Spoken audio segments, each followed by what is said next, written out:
السلام علیکم ناظرین، میں رضوان رفیق باجوہ روشن سائے ویلفیئر نیوز نیٹ ورک کی جانب سے آپ کی خدمت میں حاضر ہوں۔ آج ہم دو موضوعات پر گفتگو کریں گے اور اس حوالے سے اپنا کچھ تجزیہ آپ کے سامنے رکھیں گے۔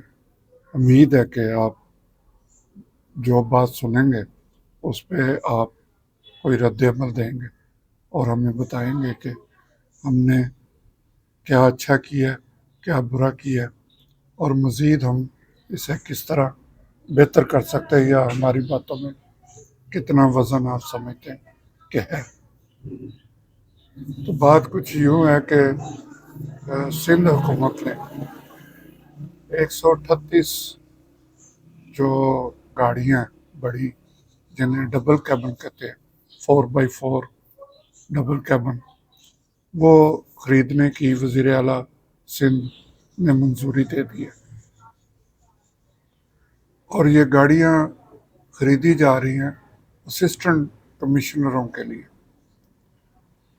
اب اسسٹنٹ کمشنر آپ یقینی طور پہ جانتے ہوں گے کہ جو لوگ امتحانات دے کے ڈائریکٹ آفیسر کے لیے بھرتی ہوتے ہیں تو وہ پھر ان کو اسسٹنٹ کمشنر لگایا جاتا ہے، یا پہلے سے جو اسسٹنٹ کمشنر موجود ہیں ان کے لیے یہ گاڑیاں خریدی جا رہی ہیں، اور ان کی مالیت تقریباً 2 ارب روپے بنتی ہے۔ ہر گاڑی کی قیمت 1 کروڑ سے زائد ہے، اور ٹوٹل یہ جو گاڑیاں ہیں یہ اسسٹنٹ کمشنروں کو دی جائیں گی۔ بیوروکریسی پہ یہ نوازشات کوئی پہلی دفعہ نہیں ہے، یہ سب کچھ ہم نے پنجاب میں بھی دیکھا بڑے پیمانے پر۔ یہاں بھی افسران کو نئی گاڑیاں ہر دوسرے تیسرے سال ان کو دی جاتی ہیں، اور جو طاقتور آفیسر ہیں وہ آپ اگر سروے کریں یا ان کے گھروں کو جائیں تو ان کے گھروں میں ایک سے زائد گاڑیاں جو ہیں وہ کھڑی ہوتی ہیں۔ کسی کا استحقاق صرف ایک گاڑی کا بھی ہے تو اس کے پاس زائد گاڑی ہے۔ مجھے یاد ہے سابق چیف سیکرٹری تھے مرحوم جاوید محمود صاحب، ان کے دور میں افسران کے گھروں سے گاڑیاں واپس منگوائی گئیں، اور انہوں نے ایک طرح کا قانون بنا دیا کہ کون سا آفیسر گاڑی رکھ سکتا ہے اور کون سا نہیں۔ اس وقت سیکشن جو آفیسر تھے ان کے پاس بھی گاڑیاں تھیں۔ بہرحال یہ جو بھی کوئی اعلیٰ افسر آتا ہے اس کی اپنی پالیسی ہے، ان کی پالیسی تھی، انہوں نے پورے پنجاب سے جو فالتو گاڑیاں تھیں اور جو بیکار ہو چکی تھی یا بیکارہ پڑی ہوئی تھی عرصہ دراز سے، وہ منگوا کے یہاں لاہور میں ان کی نیلامی بھی کی، اور ایک بڑی نیلامی تھی، تقریباً 700-800 گاڑی تھی جو نیلام کی گئی۔ کہنے کا مقصد یہ ہے کہ ہم ایک طرف ہمارے ملک کی یہ حالت ہے کہ ہم مختلف ملکوں سے قرضہ مانگ رہے ہیں، کسی سے قرضہ مانگ رہے ہیں، کہیں پہ قرضہ ری شیڈول کروانے کی کوشش کر رہے ہیں، اور اب تک کی صورتحال کے مطابق ہمیں نہ تو قرضہ مل رہا ہے اور نہ ہی کوئی ملک اسے ری شیڈول فوری طور پر کرنے پہ رضامند ہوا ہے۔ اور اس کے ساتھ ساتھ آئی ایم ایف نے بھی یہ کہا ہے کہ جب تک ایک گیپ ہے جو خزانے میں وہ پورا نہیں ہوگا، قرضے ری شیڈول نہیں ہوں گے، اس وقت تک آپ کو جو قرض آپ نے اپلائی کیا ہے وہ آپ کو نہیں ملے گا۔ ان کے جو اجلاس ابھی تک جو شیڈول ان کا ہے ان میں پاکستان اس ایجنڈے میں شامل نہیں ہے۔ تو صورتحال کے مطابق چاہیے تو ہمیں یہ کہ ہم کفایت شعری سے کام لیں.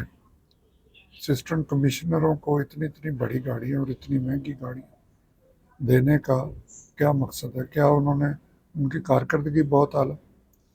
کیا انہوں نے اپنے علاقے میں عوام کو سہولتیں دی ہیں، مہنگائی کو کنٹرول کیا، جرائم پہ قابو پایا، کوئی ملاوٹ جہاں ہوتی ہے اس کو ختم کیا؟ تو جواب اس کا یہی ہے کہ یہ سارے معاملات کارکردگی کو اگر دیکھیں تو یہ صفر ہے. صرف پریس کانفرنسیں کر دینے سے اور پریس ریلیزیں جاری کرنے سے حکومتوں کی کارکردگی بہتر نہیں ہوتی. بہرحال یہ ایک افسوسناک خبر ہے، اور جو عام آدمی ہے وہ اس وجہ سے ڈپریس بھی ہوتا ہے کہ ہم ٹیکس دے رہے ہیں. ہم سے بجلی کا بل ہو، سوئی گیس ہو، پانی ہو، بازار سے کوئی چیز لینی ہو، کہ سڑک پہ چلنا ہو، گھر کا کوڑا اٹھوانا ہو، ہر جگہ پہ ہم ٹیکس دے رہے ہیں. اور یہ افسران جو ہیں وہ بڑی بڑی گاڑیوں پہ پھرتے ہیں، اور اتنا ان کا رعب دبدبا ہوتا ہے ان گاڑیوں کی وجہ سے کہ کوئی عام آدمی ان سے قریب ہو کے بات بھی نہیں کر سکتا. اس لیے اب تو منظوری ہو گئی ہے، ہم صرف کہہ ہی سکتے ہیں کہ ملک کے یہ حالات ایسے نہیں ہیں کہ یہاں پہ اس طرح کی شاہ خرچیاں جو ہیں وہ کی جائیں اور ملک کو مزید مشکلات میں پہنچایا جائے. اس میں صرف عوام کا تو فرض نہیں ہے کہ وہ صرف ٹیکس دے اور ملک بچانے کی کوشش کرے. اس میں حکمرانوں کو بھی چاہیے کہ وہ کفایت شعری اپنائیں. کہا تو بہت جاتا ہے کفایت شعری اپنائی جائے گی، اخراجات کم کیے جائیں گے، اور پھر اسی طرح سلسلے چلتے رہتے ہیں. اور یہ جو گاڑیاں آ جاتی ہیں، اگر عام کسی گھر میں رکھی ہو تو یہ مہنگی گاڑیاں 10 10 15 15 سال بڑے آرام سے ان کو کچھ بھی نہیں ہوتا چلتی، لیکن جو محکمے ہیں وہاں 3 4 سال بعد یہ گاڑیاں نکارا ہو جاتی ہیں. اس کی وجہ کیا ہے؟ اس کی وجہ یہ ہے کہ جو ایک دوسرا چھوٹا مافیا اس نے اس کا موبائل وہ بر وقت چینج نہیں کروانا، اس کے فلٹر نہیں، اس کی جو مینٹیننس ہے وہ صرف کاغذوں میں اس کو شو کیا جاتا ہے. وہاں بل بنتے ہیں، سیکرٹری صاحب کے دستخط ہو جاتے ہیں، اور اس کے بعد کہانی ختم، بل ادا ہو کے. یہ ایک بہت ہی کرپشن کی لمبی داستان ہے، اس کے لیے بہت وقت چاہیے کہ گاڑیاں کس طرح اور کیوں خراب ہوتی ہیں. سرکاری محکموں کی گاڑیاں خراب کرنے والے کون ہیں، اس پہ پھر کسی وقت آپ کے سامنے کوئی تفصیلات رکھیں گے کہ سرکاری جو ورک شاپ ہیں ان پہ کیا کیا گھپلے ہوتے ہیں. اس لیے ہماری حکمرانوں سے گزارش ہے کہ خدارہ عوام پہ بوجھ کم کریں. عوام پہ اگر ٹیکس لگا رہے ہیں تو اس بیوروکریسی کو بھی ذرا کنٹرول میں کریں. ان کے آئے ہوئے ہر لیٹر پہ آنکھیں بند کر کے دستخط نہ کریں.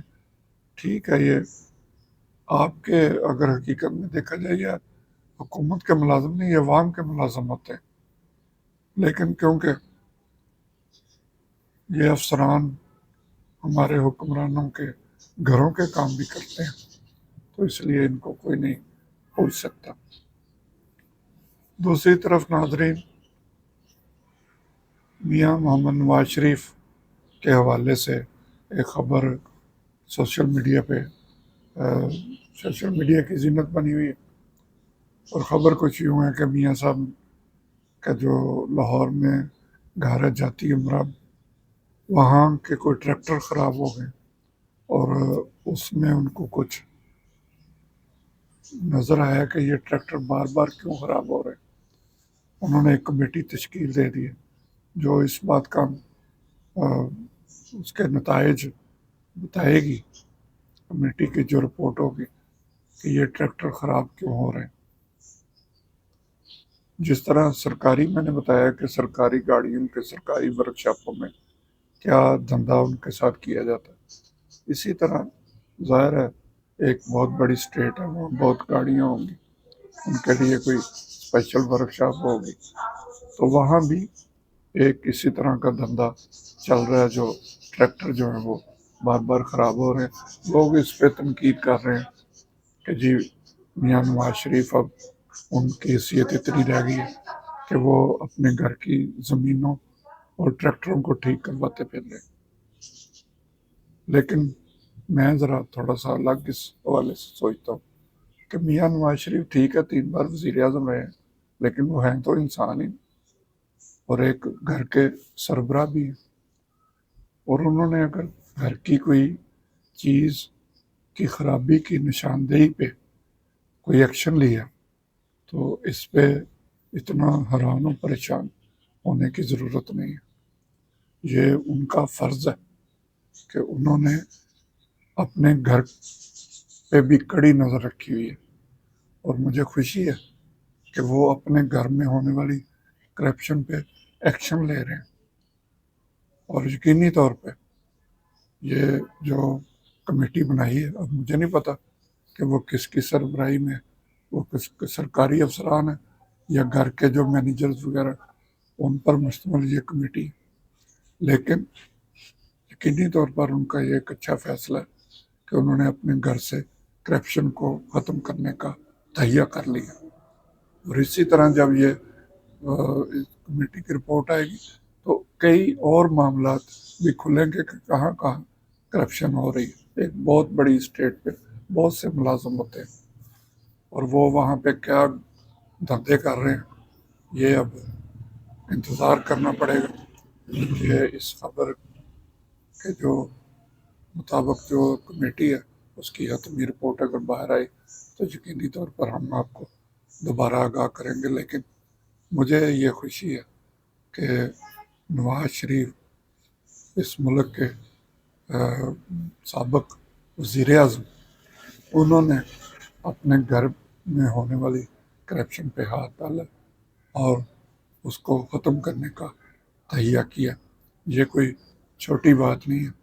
اسی طرح ہی جب یہ کرپشن کا معاملہ کھلے گا تو پھر ان کو معلوم ہوگا کہ ملک میں کس قدر کرپشن ہو رہی ہے، اور وہ یقینی طور پہ اس پہ بھی اپنے بھائی اور اپنی بیٹی کو کہہ کے اسے روکنے کے لیے احکامات دیں گے. اس کے ساتھ ہی میں آپ سے اجازت چاہوں گا. اللہ ہم سب کا حامی ناصر ہو. خدا حافظ.